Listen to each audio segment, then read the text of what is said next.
Yeah, hello, I'm Mistress Werewolf. And I'm Mr. Red. And today we're talking about the Uyghur situation in China. Now, for those who are not already familiar, the Uyghurs are a group of Muslim Chinese people who live in the north of China, who are basically being persecuted by the Chinese Communist Party. Or to give you the propaganda version, they're being put into re-education camps to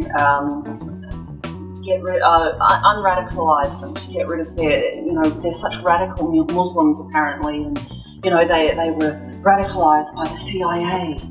And organ harvesting is the easiest way to de-radicalise someone. It's hard to be radical without your liver, heart, or any internal organs. Exactly. But, being serious, essentially communist regimes persecuting people of faith is nothing new. Historically, this doesn't just happen in China, it also happens in communist Vietnam, Russia, etc. Generally, the expats who will feel most comfortable talking with you about what they've suffered under a communist regime, are those who no longer have family in the country, and so they don't have to worry about the authoritarian government going after their family for speaking. With this, I think what often gets forgotten, by the general public who live in democracies and people who don't have faith themselves, is the people of faith who suffer the most under communist regimes are those who hold their faith genuinely. So Christians and all Muslims who genuinely believe they will go to hell for renouncing their faith under torture. These people really, really suffer under these kinds of regimes. So the people who pretend to be religious, so they can be kiddie fiddlers, or angry young men who pretend to be extremist Muslims so that they can have an excuse to be violent, those people don't really suffer under communist regimes that persecute religious people, because the second they're tortured for their faith, they just give it up, because they were never really religious in the first place. As I said, the people who really suffer are people who are very genuine about their Christian or their Muslim faith. Now, the other thing that I've heard on Twitter when I've spoken with Chinese people about the situation, with the Uyghurs in China, is they've accused me of hearing this from conspiracy websites, or that I'm hearing this from highly paid detractors. They never tell me how that payment scheme works, by the way. I haven't read about this on a conspiracy website. I've essentially grown up as a person of faith myself, hearing autobiography after autobiography, whether that be written or face-to-face, from people who have been persecuted under a communist regime for their faith.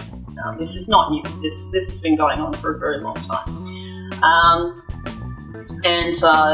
What are your thoughts on this situation, Mr. Red?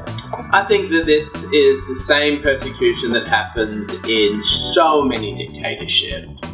The CCP is targeting people who are not 100% loyal or are slightly culturally outside, so they can be exploited easily without causing a fuss amongst the main populations. Very Machiavellian.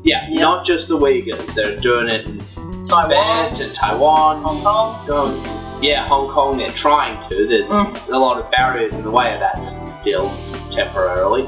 But unfortunately, there's too much money to be made in dealing with China. So there's no reason for the international community to be offended and fight back against this. And China will just keep dealing in the same way it always has, because that's what gets the government more money and more power and more control. And they'll just accuse you of being a hypocrite anyway. I've got this a lot on Twitter. They'll basically just say to you, your country isn't perfect, so we're allowed to do whatever we want. Yeah, and that's that. There's really nothing funny about it. It's just kind of shit the way that China can get away with this. Yeah. Finally, we agree. All Chinese people are evil, especially the Muslims. Do you have a rebuttal for Mistress Werewolf? Even I know that women with self-confidence and opinions are vermin, so I'll let you speak for me. Exactly as it should. I think that the only good thing about China is transferring my money to their overseas bank accounts there so I don't pay any tax from the local government and instead pay it to the Chinese government. Yep, good, we finally agree.